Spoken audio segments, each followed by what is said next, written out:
네, 이승행 전문가 조곤조곤 전문가님 스타일에 맞게 또 시장 분석을 하고 있습니다. 유튜브에서 그 뒷이야기 들으실 수 있으니까요. 또 전략 궁금하신 분들 이쪽에 관심 가져주시기 바랍니다. 그리고 제가 좀 전에 LG전자 실적 속보를 좀 말씀을 드렸는데 정정해야 될 부분, 좀 더 세부적인 부분 몇 가지 좀 전달을 드리자면 반토막이 아니라요. 10분의 1토막입니다.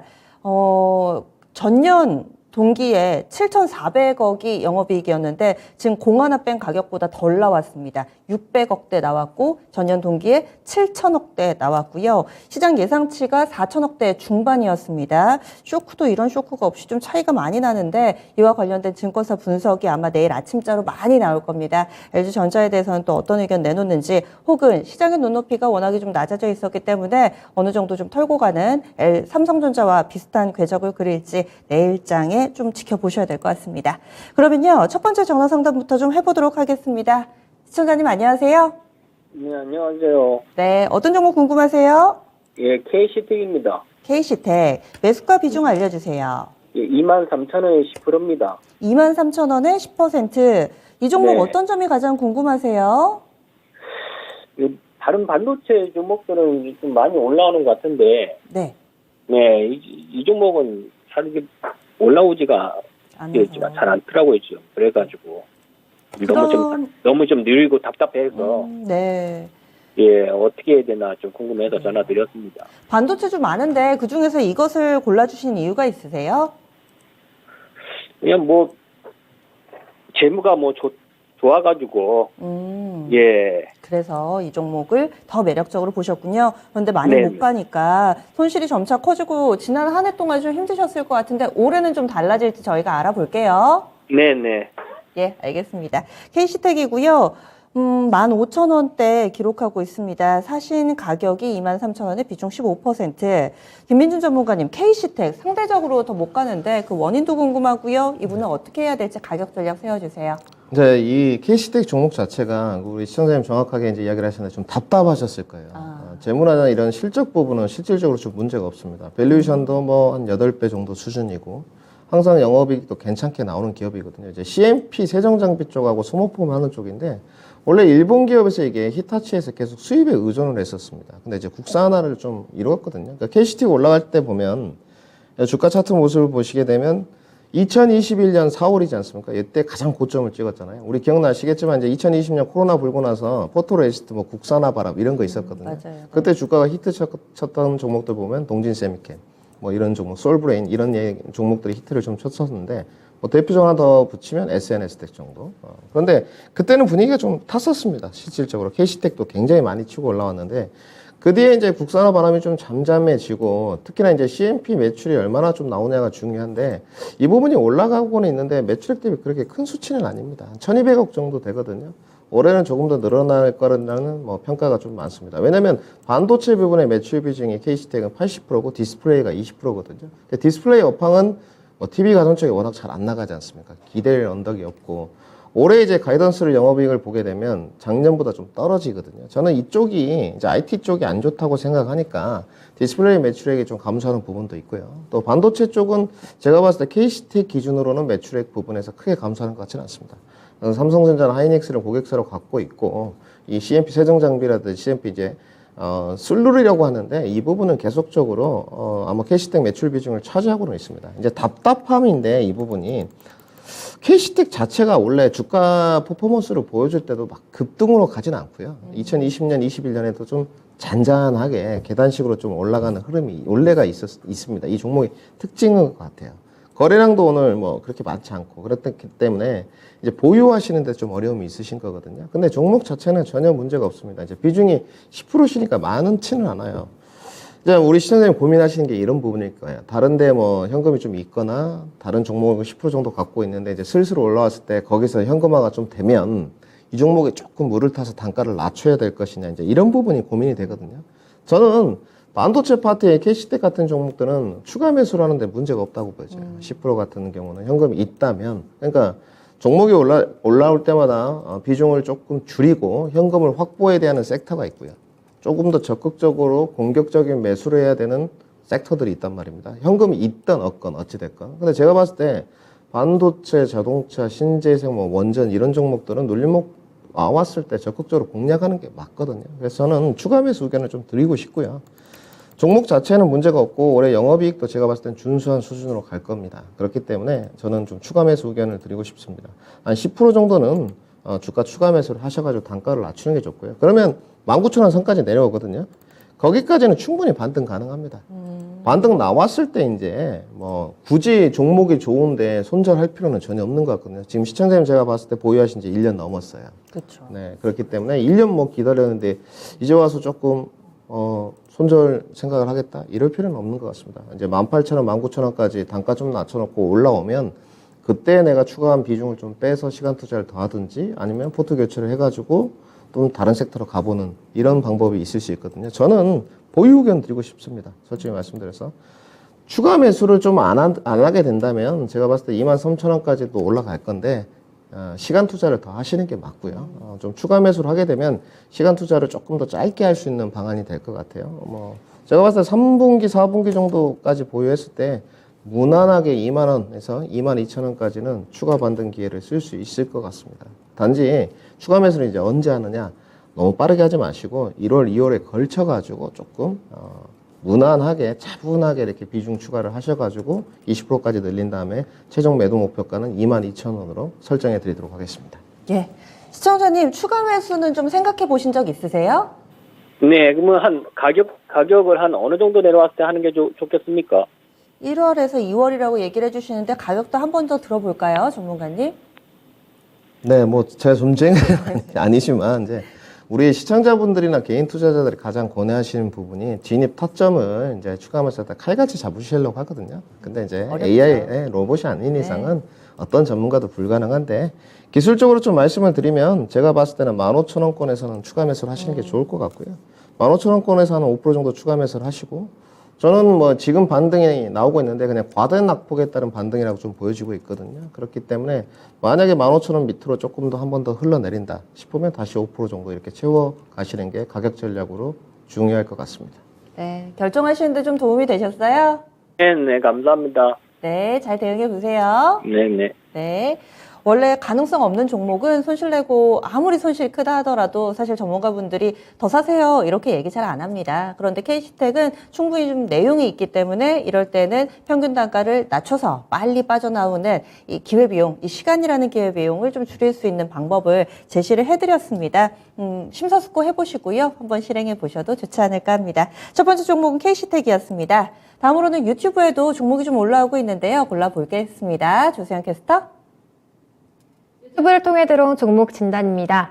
닉네임 칠리소스님, 네, KH바텍 들고 오셨습니다. 매수가는 19,000원이고요. 보유 비중 10%이신데요. 이 자식 오늘 좀 올라왔는데 상승 계속될지요? 라고 댓글 남겨주셨습니다. 먼저 종가부터 확인해보면 오늘 14,450원으로 7% 이상 오름세를 보였네요. 이 종목 폴더블 폰 부품주인데요. 오늘 호실적 전망이 나오면서 강세를 보였던 것 같습니다. 그런데 매수 시점 보면 아마 차트상 봤을 때 8월쯤에 매수하신 게 아닌가 싶은데요. 네, 이 종목 삼성전자 폴더블 폰의 힌지 단독 공급사로 알려져 있습니다. 지금 업계 내에서는 신규 경쟁사들이 나오고 있다는 점은 좀 부정적인 요인이 되고는 있지만 네, 작년 실적 예상치는 전년 대비 좋을 거란 분석이 나왔는데요. 그런데 올해 경기 침체가 예상되고 있기 때문에 휴대폰 관련주들도 수요가 좋지 않을 거란 전망도 나오고 있습니다. 이번 실적 모멘텀이 어느 정도 갈지 오늘 김민준 전문가님께 자세한 진단 부탁드리겠습니다. 전문가님, 이 종목 어떻게 보고 계신가요? 오늘 그 신한증권에서 이거 리포트를 냈었거든요. 점유율 부분은 조금 떨어지는데 가격 경쟁력이 좀 올라간다는 리포트를 좀 썼던데 솔직히 말씀드려 좀 동의할 수 없습니다.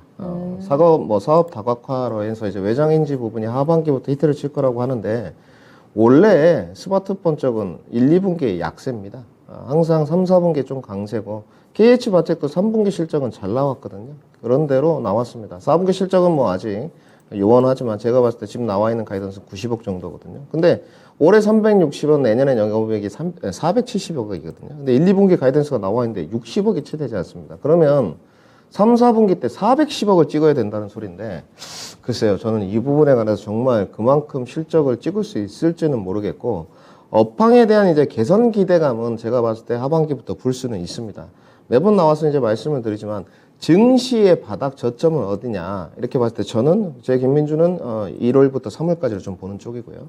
경기 침체의 바닥은 어디냐 시차가 좀 있지 않습니까? 보통 전문가님들이 2분기, 3분기로 보거든요. 다 타당성이 있으세요. 2분기로 보는 사람, 뭐 3분기로 보는 사람. 어찌됐건 경기 침체가 가장 그때 깊다고 보는데 그때부터 지금 하반기부터 그러면 6월부터 지금 들어가지 않습니까? 3분기에. 매출액이 410억을 찍을 수 있다. 저는 좀 고개가 이건 설왕설래가 좀 있을 것 같고요. 그다음에 이제 기술력 부분에 관해서 외장 인지 부분에서 어찌됐든 삼성전자가 주요 고객사고 문제가 없지 않습니까? 필수 기술력이잖아요. 폴더블 폰에 들어가든 폴드에 들어가든 이 부분은 분명히 고객사가 탄탄하기 때문에 문제가 없는데 과연 삼성전자의 스마트폰이 하반기에도 계속적으로 잘 팔릴 것이냐 올해 여기에 관해서는 살짝 물음표가 좀 있습니다. 그래서 이 부분은 가이던스를 그대로 안 믿으셨으면 좋겠고요. 그 다음에 오늘은 제가 반등을 좀 봤을 때 오늘 스마트폰이 다 올라간 게 아니거든요. 파인테크닉스라든지 보시게 되면 전부 다 올라간 건 아니에요. 솔직히. 제가 봤을 땐 기술적인 반등이 가장 크다고 좀 보여지거든요. 세경 하이테크도 좀 보시게 되면 거의 이제 여기 전부 다 휴대폰 부품주들이지 않습니까? 근데 KH바텍은 더 많이 올랐어요. 그러면 리포트 효과를 솔직히 좀 봤다고 저는 표현을 해야 될 것 같고요. 그러면 밸류에이션 문제는 어떠냐? 지금 가이던스에 나와 있는 만큼 주가는 확실히 좀 싼 편입니다. 근데 이제 완숙기 산업에 관해서 오늘 신한투자증권에서는 이 성장주라고 KH바텍을 분리했거든요. 저는 휴대폰 산업이 성장 산업이라는 데 대해서는 동의할 수 없습니다. 지금 이제 폴더블 폰 이후에 정말 획기적인 상품이 나올 것이냐, 뭐 홀로그램 이야기가 좀 나오고 있거든요. 아직까지는 좀 먼 것 같고요. 단지 지금 뭐 휴대폰의 이제 프리미엄을 어디까지 줄 수 있을 것이냐 이 부분을 기결됐을 때 지금보다는 조금 더 줘야 된다고 봐요. 왜냐하면 고가 폰이고 되고 고부가 가치 산업이면 분명히 폴더블 폰이 아직도 비쌉니다. 100만 원 넘거든요. 맞기 때문에 잘 팔리면 힌지에 대한 매출 부분도 올라갈 거라고 생각을 하고 있습니다. 그래서 이 부분은 너무 길게 투자를 하시는 건 저는 좀 반대고요. 내년까지 좀 끌고 가보겠다 이런 거는. 그럴 거면 이제 차라리 2025년까지 끌고 가는 게 낫죠. 경기 침체를 벗어났을 때. 그래서 단기 리바운드에서 포트 개최의 의견을 드리는 게 맞는 것 같고요. 이번에 16,000원 돌파가 관건일 것 같습니다. 지수 반등이 어디까지 이루어질지 모르지만 제가 봤을 때는 뭐 2,500선 도달하는 게 2월 전에는 좀 어렵다고 보여지고요. 만약에 2,500선 돌파가 이루어지고 주가가 좀 더 뻗어준다면 18,000원 정도까지는 리바운드가 가능할 것 같습니다. 이때 뭐 손실 19,000원인데 18,000원이면 5%거든요. 저는 포트 교체 의견을 드리도록 하겠습니다. 네. KH바텍은 오늘 증권사 레포트 효과를 좀 보긴 했는데 여기에 대해서 회의적인 시각으로 다소 좀 보고 계세요. 따라서 연속적으로 오를까요? 이에 대한 답변은 단기 반등이니까 좀 어느 정도 반등이 나왔을 때 종목 교체해보자라는 의견입니다. 매수하신 가격하고 이 반등의 목표치가 큰 차이가 없기 때문에 이 정도 손실은 좀 감안해 주시면 오히려 다른 종목에서 크게 또 수익을 챙기실 수 있지 않을까. 이런 취지로 저희 KH바텍 종목 봐드렸으니까요. 칠리소스님 잘 대응을 해보시기 바라겠습니다. 다음으로는 저희 전화 받겠습니다. 여보세요? 여보세요? 네, 안녕하세요. 예, 네. 수고 많으십니다. 어떤 종목 궁금하세요? 예, 저기 한국 항공우주고요. 네. 46,200원에 90%입니다. 46,200원에 비중이 상당히 높으신데 계속 사 담으신 거예요? 예, 예. 아, 어떤 근데 이유에서? 네. 성장성도 좋다 그러고, 작년 말에 그러니까 올해 유망산업으로 방산산업도 이야기하고 했는데 새해 들자마자 그냥 4일 내리 그냥 빠져가지고 이게 무슨 특별한 악재가 있는지 하는 점 그거 하나 하고요. 네. 또 하나는 2024년, 25년도에 뭐 미 해군 공군 훈련기 사업, ATT 사업인가 뭐 해서 그 가능성이 있다라고 하는데 만약 그게 선정되면 주가가 얼마 정도까지 갈 수 있는지 우리 김민준 전문가님이 정확한 판단과 그 근거를 가지고 이야기하시는 분이어서 네. 그걸 좀 계산해서 알려주시면 좋지 않을까 싶어서 전화드렸습니다. 알겠습니다. 이렇게 종목 진단 구체적으로 신청을 해주시면 저희도 도와드리기가 조금 더 수월하거든요. 공부를 이 종목에 대해서 많이 하신 것 같아요. 연초 들어서 부진한데 왜 그런지, 그리고 두 번째는 2014년부터 2024년 사이에 이 방산 관련된 사업 만약에 수주를 한다면 어느 정도의 파급력이 있는 호재인지 알겠습니다. 예, 두 개 예. 체크를 할 테니까요. 전화 끊지 마세요. 예. 예, 한국항공우주고요. 손실폭이 많이 크지는 않으신데 비중이 굉장히 높으셔가지고 아마 이 종목에 일희일비하고 계실 것 같습니다. 이번 주에 코스피가 2% 넘게 올랐다고 말씀드렸는데 이 종목은 주간 기준으로 오히려 반대로 갔거든요. 주간 기준으로 13% 밀리니까 비중 90%인 종목이 일주일 만에 이렇게 되면은 걱정이 큽니다. 김민준 전문가님, 이 종목 이번 주 왜 그런 거예요? 시청자님이 이제 너무 부담을 주셔가지고 사실은 뭐 이거 모르겠습니다. 또 법무팀에서 전화 올 것 같은데 이제 전문가가 이제 방송 나와서 드릴 수 있는 말씀이 있고 없는 말씀인데 사실은 이 카이가 이제 한국항공우주가 저 이토마토에서 기업 IR을 했었거든요. 바로 옆에서 했었습니다. 바로 근데 그때 기술팀이랑 다 오셔가지고 네. 팀장님도 오시고 직접 했었는데 그때 저랑 좀 싸웠었어요. 실제입니다. 그때 여러 전문가님들이 계셨는데 그러니까 수주 잔고나 첫 번째 이런 부분은 탄탄합니다. 문제가 전혀 없으세요. 올해 이제 방산주들이 히트를 쳤던 거는 흐름을 좀 흘러오게 보면 처음에 우주항공 산업이었던 것 같고요. 이 부분이 히트를 좀 치다가 갑자기 뭐 폴란드 수주 등등 그리고 이제 한국항공우주는 콜롬비아 뭐 수주권이 그때 있었었어요. 그래서 전문가들이 이거를 좀 날카롭게 물어봤었는데 당연히 안 가르쳐 주셨죠. 뭐 협상이 진행 중이다. 이런 부분으로만 조금 뉘앙스를 풍기셨고 지금 우리 시청자님이 이야기하시는 미 해군 공군 이제 훈련 이 부분 사업은 제가 아직 확인해 보지 못했습니다. 근데 지금 수주 잔고를 좀 열어보면 한국항공우주는 확실히 높은데 주가가 왜 빠졌는지 이제 이렇게 좀 해석해야 될 것 같아요. 방산주가 하나 에어로스페이스랑 LIG 넥스원 상당히 뭐 현도레톤부터 시작해서 잘 갔는데 지금 이 방산주의 어떤 테마를 타는 게 러시아 지정학적 리스크를 좀 타는 것 같아요. 요즘에 갑자기 좀 들어서 오늘도 단기 소식으로 휴전 뭐 36시간인가요? 뭐 러시아 쪽에서 하겠다는 이야기가 있었고 우크라이나 쪽에서는 거짓말이다, 위선이다 뭐 이런 대답을 했거든요. 근데 아무래도 정전이냐 확전이냐에 따라서 좀 테마성 분위기를 약간 탈 수밖에 없고요. 분위기는 단지 기업의 종목이나 섹터를 봤을 때는 테마단 종목이냐 그렇지는 않습니다. 확실히 우리나라 K방산에 대한 위상은 좀 달라졌고요. 그 다음에 올해 신년 그 정부 정책을 발표할 때 보면 윤석열 정부에서 방산은 성장 산업으로 분류를 확실히 한 것 같아요. 그리고 뭐 다들 수주 잔고가 높습니다. 저는 시청자님이 이제 걱정하실 부분은 다른 건 없는 것 같고요. 한국항공우주도 이제 그 비행기 이제 초도 뭐 초기 비행기라고 하더라고요. 이렇게 50대씩 나가는데 훈련용 비행기가 그때 있다고 말씀하시고 또 전투기 비슷한 게 나간다고 하는데 계약 수주가 상당히 많이 돼 있습니다. 어찌됐건 그 기술팀장님 말씀을 그대로 빌리면 우리가 항공산업에서 동체 부분에서는 1인자다. 이렇게 직접 말씀을 하셨습니다. 저도 동의하는 바입니다. 솔직히. 그래서 주가 이제 움직임을 보고 있는데 64,300원까지 좀 갔다가 조정을 받았고 우리 시청자님이 이 조정폭에서 주가를 좀 담으신 것 같거든요. 62동평균 좀 내려왔을 때 모아 가신 것 같은데 제가 봤을 때는 모으는 거는 상관없는 것 같아요. 여기서 장기 투자를 좀 해보겠다 이런 스타일이신 것 같거든요. 충분히 가능성은 있는데 밑으로 조금 더 하방으로 열어놓고 접근하셨으면 어땠을까. 그러니까 분명히 단기 반등세가 좀 나올 겁니다. 그때 이제 비중을 좀 철수하기는 쉽지 않을 텐데 한 46,000원까지 다시 올라오면 전략적으로 왜냐하면 명절도 지금 있지 않습니까? 구정 때도 좀 빠질 수 있고 2월 FMC도 좀 빠질 수 있으니까 30-40%는 좀 걷어들인 다음에 제가 봤을 때 4만원까지 한 번 더 낙폭이 출렁거릴 수는 있거든요. 왜냐하면 이제 주가가 종목이 안 좋아서 흘러내린 게 아니고 고점 찍고 조정 구간이 아직 완벽하게 끝난 것 같진 않아요. 여기서 이제 수주 잔고나 실적을 보게 되면 이 카이 항공항공은 좋은 점이 뭐냐면 작년에도 1,500억이었는데 올해도 영업이익이 더블이에요. 3,000억이기 때문에 아직도 주가에 저는 명확하게 다 선반영되었다고 보진 않은 쪽이거든요. 그리고 여러 가지가 있습니다만 이제 한국항공우주, 하나 에어로스페이스, LIG 넥슨 3파전인데 밸류는 하나 에어로스페이스가 제일 쌉니다. 솔직히 말씀드려서. 근데 이 영업이익이 지금 보시게 되면 하나 에어로스페이스 6조 5천억 원인데 3천억 정도가 되고 한국항공우주는 2조 8천억인데 올해 3조 6천억인데 반밖에 안 되는데 영업이익이 3천억 정도거든요. 제가 봤을 때는 이쪽이 훨씬 더 메리트가 있다고 좀 보여지고요. 저는 장기 투자에서 가는 데는 찬성 의견 드리겠습니다. 단지 전략적으로 두 가지로 설정해 드리겠습니다. 단기 리바운드 시에 46,000원 정도의 비중을 30-40% 철수해가지고요. 50% 정도만 들고 가신 다음에 4만원 정도에 조금 더 내려오거나 이탈했을 때 적극적으로 매수를 하셔가지고 스타일의 비중을 조금 헤비하게 채우시는 스타일 같으니까 채워가시고 그 다음에 중장기로 이제 끌고 갑니다. 중장기로 끌고 갈 때 어디까지 끌고 갈 것이냐. 제가 봤을 때 무난하게 고점 돌파할 수 있습니다.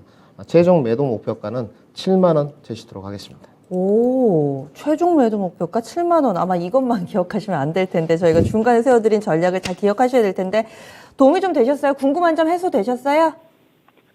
아유, 예, 감사합니다. 네, 이 종목 잘 좀 비중 조절을 해주시면은 더 큰 수익 낼 수 있을 것 같습니다. 예, 고맙습니다. 예, 한국항공우주에 대한 진단을 해봤습니다. 그러면 지금 게시판에서도 종목들 이야기 많이 나눠주고 계시네요. 오늘 바이오, 제약바이오 쪽도 있고 금융주 쪽도 관심이 많으신 것 같은데 다음으로는 어떤 종목 볼까요, 조세현 캐스터? 유튜브를 통해 들어온 종목 진단입니다. 닉네임 절파고TV님, 네, 오늘 세트랙 I에 대해서 궁금하시대요. 네, 오늘 매수가는 45,555원에 10% 들고 계신데요. 작년에 우주 사업 때 들어갔는데 손실폭이 큽니다. 어떻게 대응하면 좋을까요? 라고 댓글 남겨주셨어요. 이 종목 우주항공 관련주인데요. 오늘 종가 28,850원으로 마감했습니다. 아마 봤을 때 작년 6월쯤 매수하신 게 아닌가 싶은데요. 작년에 누리호 발사 테마 나오면서 우주 항공주가 강세를 보였는데 그때 아마 사신 것 같습니다. 근데 이후에 계속 주가 하락세를 보이고 있는데요. 요 며칠 사이에 세트랙 I 같은 경우 정부기관 수주 소식 나오면서 잠깐 강세를 보이긴 했지만 단기적인 상승에 그쳤던 것 같습니다. 그런데 정부가 올해 우주항공청을 신설하겠다고 하긴 했는데 관련 주가 다시 오를 수 있을지 이 종목 자세한 진단 김민준 전문가님께 부탁드리겠습니다. 전문가님 어떻게 대응하면 좋을까요? 저는 그 세트락 AI 자체를 옛날 뭐 캔코로 아이스페이스 이런 우주항공 산업 종목들 갈 때 나쁘게 보진 않았거든요. 솔직히 근데 83,000원까지 갈 때 경고 시그널을 수도 없이 보냈습니다. 항상 급등주 갈 때 그러니까 저는 그 주식시장에서 조금 보수적인 편입니다. 솔직히 말씀드려서 왜냐하면 주식시장만큼 창의성을 발휘해가지고 잘 되는 경우는 없습니다. 그러니까 우리가 보통 어떤 사물을 대하거나 무슨 지식 연구를 할 때는 창의성을 발휘해가지고 해야 되는데 주식시장은 절대 그렇지 않습니다. 가장 바뀌지 않고 보수적인 시장, 그 다음에 불공평한 시장, 주식시장이거든요. 주가가 세트락에 뛸 때 보면 그때 2만 원부터 83,000원까지 올라갈 때 저는 과도하다고 봤어요. 최근에 보게 되면 네옴시트 관련해서 저는 한미글로벌도 과도하다고 보는 쪽이거든요. 어찌됐건 늘 말씀드리지만 모멘텀 구간에서는 어떻게 하겠습니까? 개인 투자자들이 비이성적인데 주가가 가는 것을 말릴 수는 없어요. 내가 거기 이제 편승해서 갈 것이냐 안 갈 것이냐 이 부분을 생각해야 되는데 결국은 주가가 이제 좀 흘러내렸을 때 기대 언덕을 만들어야 되는데 그 부분이 제가 늘 말씀드리면 첫 번째는 실적이고요. 두 번째는 수급이고 세 번째는 다시 불어오는 뉴스플로우 모멘텀입니다. 근데 세트라이기는 이 세 가지 다가 좋지 않았습니다. 수급도 떨어지고요. 실적도 일단 반토막이 아니고 10분의 1토막.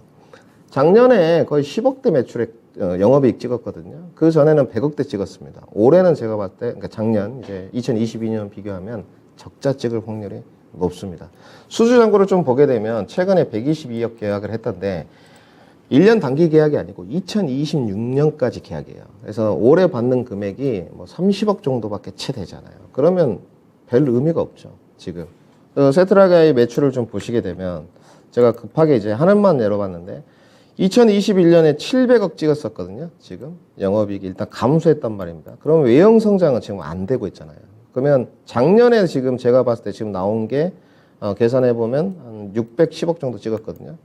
올해도 매출액이 떨어질 것 같고 작년에도 지금 재작년보다 떨어질 것 같아요. 그러면 매출액이 계속 감소한다는 거고, 그럼 주가가 이제 오를 모멘텀은 우주항공 산업 이제 분위기가 한번 싹 불어와야 되는데 뭐 지금 뭐 달나라를 가는 게 이제 관광이 재개됐긴 했습니다만 우주 가는 게 먼 이야기는 아니겠죠. 근데 다시 한번 그런 훈풍이 좀 불어오기에는 좀 어려워 보여요. 제가 봤을 때는. 그때는 뭐 굉장히 적극적으로 일론 머스크라지 스페이스X인가요? 뭐 우주항공에 관해서 굉장히 많이 떠들었지 않습니까? 근데 지금은 좀 어렵다고 보여지고요. 그러니까 세트라가이가 올라가기 위해서 실적 안 좋고 수급도 없고 그렇다고 해서 우주항공 산업 모멘텀이 지금 윤석열 정부에서 최호선주로 뽑혀서 가기에는 좀 요원한 상태다. 지금도 저는 주가가 솔직히 말씀드려서 비싸다고 보여집니다. 그래서 이 부분에 관해서는 좀 결정사항을 하셔야 될 것 같고요. 정말로 이제 장기 보유, 그냥 장롱성에 탁 넣어놓고 비중 10% 없다 생각하고 다른 섹터 공략으로 가듯인지 단기 좀 반등이 나왔을 때 손절을 하시는 게 맞을 것 같습니다. 단기 리바운드 과정은 제가 봤을 때 35,000원도 어려워 보이고요.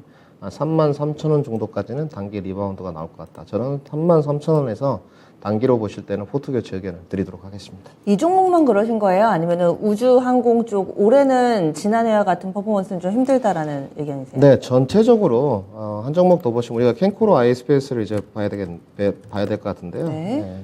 전부 다 실적들이 그렇게 썩 좋지가 않습니다. 그리고 이제 이번에 지금 항공 우주 같은 경우는 조금 얘기가 틀린 게 여기 지금 캔코로 아이스페이스가 보게 되면 2020년에도 적자, 21년에도 적자, 올해 60억 가이던스거든요. 이제 실적 턴되는 쪽이에요. 조금 올라가는 쪽인데 여기도 밸류에이션을 보게 되면 30배가 훨씬 넘거든요. 지금. 근데 세트라가이는 그거보다 더 높습니다. 밸류에이션이. 그래서 저는 우주항공 산업의 올해 퍼포먼스는 뭐 이제 2년 전이죠. 2년 전만큼 핫할 거라고 저는 생각하지 않고요. 지금 이제 경기 민감주들이나 이런 부분 놀렸던 부분들이 이미 대기하고 있는 상태인 것 같아요. 요즘 수급의 흐름을 보게 되면 거의 자동차, 반도체, 은행주 이렇게 포진돼 있거든요. 그러면 가치주 쪽에서는 은행주들 포진이 되는 것 같고, 뭐 대출 규제 완화 소식도 있었고, 성장주 쪽이나 민감주 쪽에서는 반도체, 자동차가 포진돼 있는 상태. 그렇기 때문에 그 틈바구니로 우주항공 산업이 테마단에 불지 않는 이상은 저는 좀 끼어들기는 힘들지 않을까 이렇게 판단하고 있습니다. 예, 알겠습니다. 세트레가이 앞서서 보여줬던 상당히 강력한 퍼포먼스를 올해도 기대하기는 쉽지 않다. 따라서 예전의 시각과는 조금은 다르게 대응 전략 세워보셔야 되겠습니다. 이 종목은 반등 시 정리해보는 게 어떨까 이렇게 조심스럽게 가격 전략 세워드렸으니까요. 세트레가이 잘 마무리 지어 보시기 바라겠습니다. 그리고 지금 게시판에서 종목 얘기를 나눠주고 계시네요. 오늘 올라온 종목 가운데서 지금 게시판에도 세트레가이보다는 한국항공우주다, 하나에어로스페이스가 낫다 이렇게 얘기해 주신 분도 계시고요. 그리고 절파구님도 바로 실시간으로 듣고 계셨나 봐요. 말씀하신 대로 그냥 정리하는 게 나을 것 같네요. 반등만이라도 나와라 해주셨는데 저희도 간절히 바라보겠습니다. 반등하면 놓치지 마시고요. 꼭 잘 정리해 보시기 바라겠습니다. 다음 종목입니다. 한전산업 한번 보겠습니다. 유튜브에 자주 종목 올려주시는 분인데 상님께서 한전산업 11,700원에 비중이 7%입니다. 매각 얘기 있던데 보유해도 괜찮나요? 매수가까지 올지 단기 목표가와 진단 부탁합니다 하셨어요. 단기로 이 종목을 접근하셨나 봅니다. 워낙에 한국전력 현재 어렵죠. 그래서 뭐 여러 가지 자산 다 팔아서 빚을 좀 메꿔야 되는 거 아닌가라는 시각의 얘기 때문에 그래서 진단 신청해 주신 것 같아요. 오늘 종가는 8,400원 정도입니다. 한전산업 어떻게 보세요, 전문가님? 여기는 뭐 특히 이제 보시게 되면 한전 계열의 여러 가지 석탄 사업이나 최근에는 뭐 신규 사업으로 태양광 발전 사업을 하고 뭐 이렇게 있는데 뭐 매출액 대비 영업이익은 솔직히 좀 괜찮은 편입니다. 우리 시청자분들 보시게 되면 뭐 꾸준한 편이에요, 솔직하게. 뭐 성장성분이나 뭐 이런 매출액이 외형 성장이 이루어지지는 않지만 뭐 3천억 정도 이렇게 보시면 될 것 같고 해마다 뭐 한 170억에서 200억 정도 찍어가니까 영업이익률로 따지면은 6%? 좀 잘 나올 때는 한 7% 정도 이렇게 보시면 될 것 같아요. 근데 여기를 이제 왜 사셨는지 저는 이제 생각을 시청자님이 이제 질문을 올렸으니까 해봐야 될 거 아닙니까?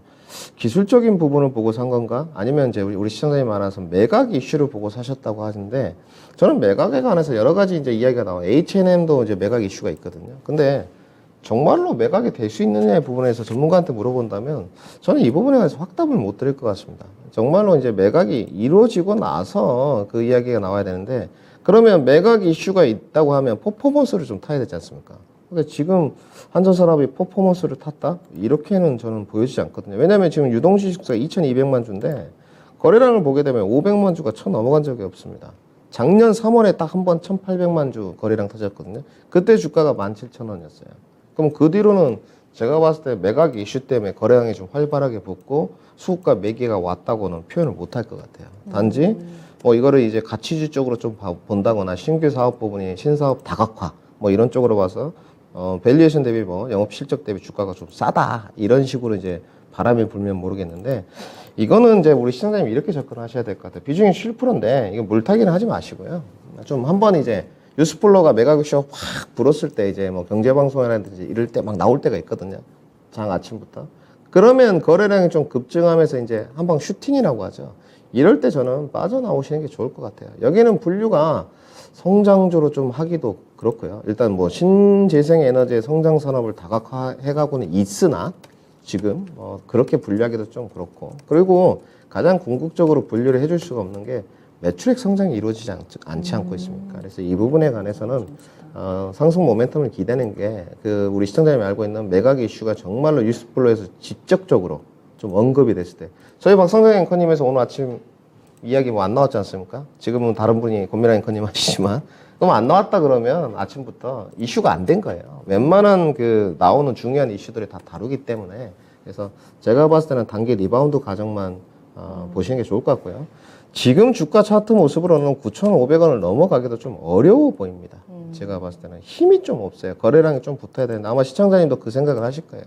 거래량이 제가 봤을 때 최하 10,000원을 좀 넘어가려면 1,000만 주는 터져줘야 될 것 같거든요. 최근에 거래량에 보니까 800만 주가 터진 적이 있어서 1,000만 주가 좀 넘어간다면 잘하면 한 1,800원까지는 주가가 붙을 수 있을 것 같습니다. 그때 저는 포트 교체 의견을 드리도록 하겠습니다. 네. 한전산업은 거래량 터질 때 재료가 노출이 돼서 한번 딱 튀어오를 때 그때가 기회입니다. 그때를 딱 포착을 하셔가지고 손실을 최대한 좀 줄여서 원금 회복이라든지 이런 부분이 기준이 아니라요. 손실을 최대한 줄여서 빠져나오는 전략을 삼아보자. 이런 의견 제시됐습니다. 한전산업 봐드렸습니다. 그리고 오늘 종목이 다양하게 올라오고 있는데 그 중에서 제약바이오도 한번 볼까요? 제약바이오, 그 ABL 바이오를 신청을 해주신 분이 계세요. 필명이 마음에 듭니다. 미라클. 과연 포트에도 기적이 일어날 수 있을까요? 미라클 필명 쓰시는 분이 ABL 바이오를 27,000원 부근에서 사셨어요. 26,950원이니까 거의 27,000원 정도. 작년 4월에 사셨는데 비중은 10%라고 합니다. 언제 매수가 올까요? 상담 부탁드립니다. 해주셨는데요. 사실 지난 4월에 사셨으면 팔 기회가 있으셨는데 그때 놓쳤던 것인지 좀 더 욕심을 내셨던 건지 지금 시점에서 어떤 전략 필요할지 전문가님 알려주시죠. 저는 ABL 바이오를 좀 좋아하는 편입니다. 솔직히 말씀드려서 우선 그 제약 바이오를 분류할 때 여러 가지 그 전문가들마다 접근 포인트가 다른데 우선 중요한 거는 이토마토 전문가님들은 제약 바이오 접근 잘 안 하세요. 좀 맞아요. 보수적으로 보시는 편이고 그다음에 중견 제약업체라든지 삼성바이오로시스나 셀트리온 언급을 많이 하시거든요. 근데 저는 그런 종목들은 개인 투자자들이 얼마든지 할 수 있다고 보는 쪽이에요. 뭐 중장기 투자하면 좀 저점에서 하면 실패가 없는 종목들이니까 단지 이제 퍼포먼스 쪽을 노리려면 곽광받는 기술력적으로 접근해야 되지 않겠습니까? 요즘은 이제 플랫폼 기술 업체들 대표적으로 저는 두 가지를 뽑습니다. 이중항체하고 ADC를 뽑는데 이중항체 기업의 대표적인 게 ABL 바이오고요. 뭐 여기 퇴행성 이제 내질환 치료제도 하고 있는데 이중항체 플랫폼 기술하고 그랩바디라고 있거든요. 그걸로 보시면 되고 ADC 기업들은 여러분들 잘 아시는 알테오젠, 레고캠바이오 이렇게 있습니다. 최근에 이제 셀트리온 그룹주가 ADC를 위해서 협업을 좀 하고 있다는 소식이 전해지고 있고요. 근데 ABL 바이오의 가장 좋은 점을 뭐라고 뽑냐면 여기는 플랫폼 기술 이전을 많이 하다 보니까 현금이나 로열티 부분들이 계속 들어와요. 그래서 현금 유동성 흐름이 굉장히 좋은 쪽이고요. 뭐 부채 비율 이런 부분도 제가 봤을 때는 전혀 문제가 없습니다. 그래서 이제 플랫폼 기술 이전을 했을 때 우리 시청자분들이 잘 모르겠지만 그걸로 신약 개발을 또 하게 되면 그거에 대한 돈을 또 받게 돼요. 기업들이 뭐 내가 지금 ADC에 대한 플랫폼 기술 이전을 했다. 그래서 그 해당 기업들이 가져가서 또 신약 개발을 성공했다. 그러면 임상 실험 라인에 따라서 돈을 받는 구조입니다. 정말로 이제 신약 개발로 가게 되면 돈들이 많이 드니까 플랫폼 이술 기전을 해주는 거죠. 근데 에이벨 바이오는 상당히 JP모건 헬스케어에서도 출연도 하지만 빅파마들에 늘 관심을 갖는 기업이에요. 근데 이제 주가를 보시게 되면 매물대가 24,000원에서 25,000원대 엄청 쌓여야 되는데 진입을 거기서 하신 것 같아요. 그러니까 이게 약간 우리 시청자님이 페이크에 좀 걸리신 것 같아요.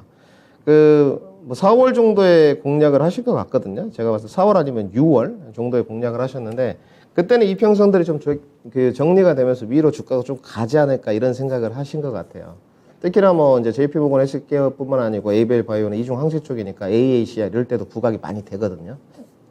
조금 뭐 운이 없었다. 솔직히 좀 저는 이렇게 말씀드려야 될 것 같고요. 저는 추가 매수 의견을 ABL 바이오는 좀 드리고 싶습니다. 현금이 좀 있다면 21,000원까지 좀 눌렀을 때 추가 매수 의견을 드리도록 하고요. 그 다음에 반등식 목표가인데 매물대가 많이 쌓여있긴 합니다. 25,000원대. 근데 여러 번 시도를 좀 했고 제가 봤을 때는 이번에 JP모건 했을 때 빅파마 쪽에서 계약이 있고 이제 이거는 기업들이 이제 주주를 위한 저는 행태라고 보는데 이거를 이제 IR 뉴스라고 하거든요. 뭐 스트레이트 우리 박성정 기사 앵커님도 아시겠지만 스트레이트 기사 매출 내주면 좀 분위기 타요. 적극적으로 좀 기업들이 우리 이렇게 오늘 기술 이전 계약했다 이런 것들을 좀 항변해주는 그런 뉴스 플로우가 좀 필요합니다. 저는 추가 매수 21,000원 라인에서 10% 들이도록 하고요. 반등 목표가는 3만 원 제시도록 하겠습니다. 아, 그렇게 되면 지금 10% 27,000원에 가지고 계시니까 21,000원대에서 똑같이 10% 정도 더 사시면은 평균 매수 단가 24,000원 됩니다. 24,000원 20% 비중 채우셔가지고요. 목표 주가는 3만 원. 제약바이오에 대해서는 사실 실체가 없는 종목이나 이런 경우 보수적인 의견 많이 나오는데 ABL 바이오는 상당히 긍정적인 평가와 내실을 갖춘 기업이다. 이렇게 이야기를 해주시네요. 미라클님 포트에 이 기적이 일어나는 그날까지 이 종목 잘 지켜봐 주시기 바랍니다. 그래서 오늘은 이렇게 해서 여러분들이 신청해 주신 사연들 하나하나 들여다봤습니다. 오늘도 좀 수익 내고 있는 사연이 없어가지고요. 앞으로는 아마 분위기가 이래서 수익을 내도 얘기를 잘 못하실 텐데 저 이렇게 해서 수익 냈어요. 이런 얘기 저희가 함께 좀 기뻐해 드릴 테니까 그런 내용도 많이 올려주세요. 다음 주 장은 어떨까요? 또 다음 주는 어떤 점을 보면 좋을지 김민주 전문가님 어떻게 전망하세요? 네, 지금은 늘 말씀드리지만 우리 시청자분들이나 신규 자금들이 없으세요. 늘 이제 뭐 유튜브에도 올리고 하는데 누가 인내심을 좀 더 가지느냐, 그 다음에 내 포트를 누가 올바르게 더 점검하느냐 객관적으로 이게 가장 중요할 것 같고요. 글로벌 증시 이야기를 간단하게 1분 정도 해드리면 어제도 매파적인 연준 위원들 발언들이 상당히 많았었습니다. 그런데 늘 오늘 뭐 비농 고용 지표도 나오겠지만 고용 동향 보고서 이야기를 들은데 최근에 나오는 뭐 PMI 지수나 이런 것들을 보면 굉장히 다 50 이하거든요. 그러니까 시장의 투심은 경기 침체이지 않느냐 이렇게 주장하는 것 같고요. 연준 쪽에서는 구인 건수나 이런 걸 봐라 아직도 경기가 강하지 않느냐 이렇게 항변하고 있는 것 같아요. 근데 연준에서 그렇게 항변을 해야지만 금리 인상을 하지 않겠습니까? 뭐 자기들의 어떤 이익 집단의 논리일지 모르겠지만 그걸 부정하는 순간 금리 인상을 못하게 되죠. 미국 경기가 강하지 않다. 이걸 인정해버리게 되면. 그래서 이 매파적인 발언들은 계속 나올 수밖에 없습니다. 근데 제가 오늘 국내 증시를 보면서 느꼈던 부분은 뭐냐면 이제 커플링 관계를 봤을 때 어제 미 증시가 좋지 않았기 때문에 국내 증시가 굉장히 안 좋을 줄 알았어요. 그런데 뭐 어떤 재정 정책의 효과일 수도 있겠지만 우리 국내 증시 펀더멘탈에 문제가 없고 투심 자체가 이제 너희들이 금리 인상을 해봤자 얼마나 올릴 거야? 이렇게 좀 가는 것 같아요. 뭐 오늘 5.6까지도 이야기가 나왔는데 얼마나 올리겠어? 올려봤자 1% 정도 아니야? 이렇게 투심이 조금 더 긍정적인 영향으로 특히나 금리 인상의 부분에 관해서 별로 개의치 않는 모습 이런 식으로 좀 흐르는 것 같습니다. 그리고 이제 국내 증시가 저점 인식론이 좀 부각되고 있는 것 같은데 저는 뭐 아직은 좀 설리 같다고 봐요. 솔직하게 우리가 넘어야 될 산이 있습니다, 여러분들. 또 명절 때 되면 또 곡소리가 날 수가 있거든요. 그래서 좀 긴 호흡을 더 가져가시는 게 3월까지 맞는 것 같고요. 요즘에 이제 보면 오늘 교육 재정 정책이 좀 나왔거든요. 이 정책 모멘텀은 필수 체크인데 들어가실 때 정책 모멘텀 타는 종목들을 너무 빠르게 막 접근하시는 거는 이제 뭐 연금 개혁, 노동 개혁, 교육 개혁 나온다. 그러면 이제 노동 관련된 섹터들을 이제 찾아보신단 말입니다. 그렇게는 안 하셨으면 좋겠어요. 왜냐하면 재정 정책에 대한 연속성을 좀 바라보는 게 좋을 것 같고요. 세액 공제는 연속성이 있고 크지 않습니까? 근데 뭐 또 급변하는 재정 정책이라든지 이런 이슈화되는 종목들은 좀 단기로만 접근을 하시는 게 좋을 것 같고요. 하여튼 재정 정책에 대한 모멘텀은 필수 체크를 해보자. 그 다음에 가장 저는 이제 이 부분을 좋게 보는데 달러 강세 부분에 관해서 좀 진정 국면으로 가고 있다고 보고요. 최근에 환율이 1270원에서 좀 왔다 갔다 합니다. 환율 변동폭이 조금 줄었어요. 그래서 이 부분도 진정 국면에 돌입하고 있기 때문에 좀 긍정적인 시그널로 보고 있고요. 등락 과정이 지속된다고 계속 말씀드립니다. 이제 코스피 이탈 시에 투심은 뭐 매수 기회로 좀 보시는 게 맞고 저는 조금 더 한 번 더 낮은 국면으로 빠질 수 있다고 보는 쪽이거든요. 그것은 제 주관적인 이야기고. 그 다음에 마지막으로 하나 좀 차트 모습 시간이 있으니까 보여드리고 싶은데 지금 시장의 투심을 좀 볼 때 이 지금 차트 모습은 빅스지수입니다. 공포지수라고 하는데 보통 연동성 관계를 이야기할 때 증시가 오르면 빅스지수가 떨어지거든요. 근데 어제 미국 증시 떨어졌는데 빅스지수는 올라가지 않았습니다. 굉장히 특이한 거죠. 그러면 그냥 딱 간략하게 증시가 바닥이지만 별로 두려움이나 공포심은 없다고 보시면 될 것 같아요. 결국은 지금 커플링 관계나 디커플링 관계가 원활하게 설명 안 되는 과정인 것 같은데 이런 행정부들 재정 정책이라든지 대출 규제 완화라든지 뭐 원화 강세 올해는 조금 이렇게 유지되는 국면들이 제가 봤을 때는 금리 인상의 이슈는 뭐 몇 달 안에 다 마무리되지 않겠나 이렇게 말씀드리겠습니다. 우리가 이제 공략을 할 때 숲은 잘 봐야 되는데 저는 늘 말씀드리는데 반도체 대장주보다는 반도체 부품이고요. 그 다음에 자동차들 요즘 좋은 이슈들 많이 나오고 있습니다. 그리고 제약바이오, 뭐 다음 주에 이제 JP모건 헬스케어가 있기 때문에 화요일로 알고 있는데 그 다음에 신재생, 리오프닝 이렇게 숲을 잘 봐보자 말씀드리겠습니다. 네, 김민주 전문가 서두르지 말고 1분기는 좀 버티는 시간 그리고 그 이후를 준비하는 시간으로 이렇게 투자 전략 세워주셨는데요. 오늘 여기서 보내드릴게요. 오늘 말씀 고맙습니다. 네, 감사합니다. 네, 그리고 아직 종목 상담 못 받으신 분들 계시죠? 오늘은 금요일이니까요. 미스터 진단 시간이 있습니다. 이 시간을 활용해 보셔도 좋을 텐데 전화 상담 미리 접수 받고 있습니다. 022128-3388, 022128-3388번으로 지금 바로 전화 주시면 됩니다. 저녁 9시 미스터 진단에서 이종복 전문가가 또 여러분들의 고민 해결해 드리니까요. 이 시간도 많이 관심 가져주시기 바랍니다. 한 주 동안 수고 많이 하셨습니다. 이 한 해의 첫 번째 주 상승하게 되면은 이 한 해 기준으로 봤을 때 약 65% 동행하는 모습을 보여줬답니다. 그렇게 되면 올 한 해 동안에는 또 우리 증시 오르지 않을까 기대를 갖게 하는 한 주의 데이터인데요. 앞으로도 또 심사숙고하셔서 좀 대응 전략 잘 세워보시기 바라겠습니다. 지금까지 다양한 투자 판단에 대한 도움 말씀드렸습니다. 종목의 상승 하락을 보장하지는 않습니다. 다음 주 다시 찾아뵐게요. 고맙습니다.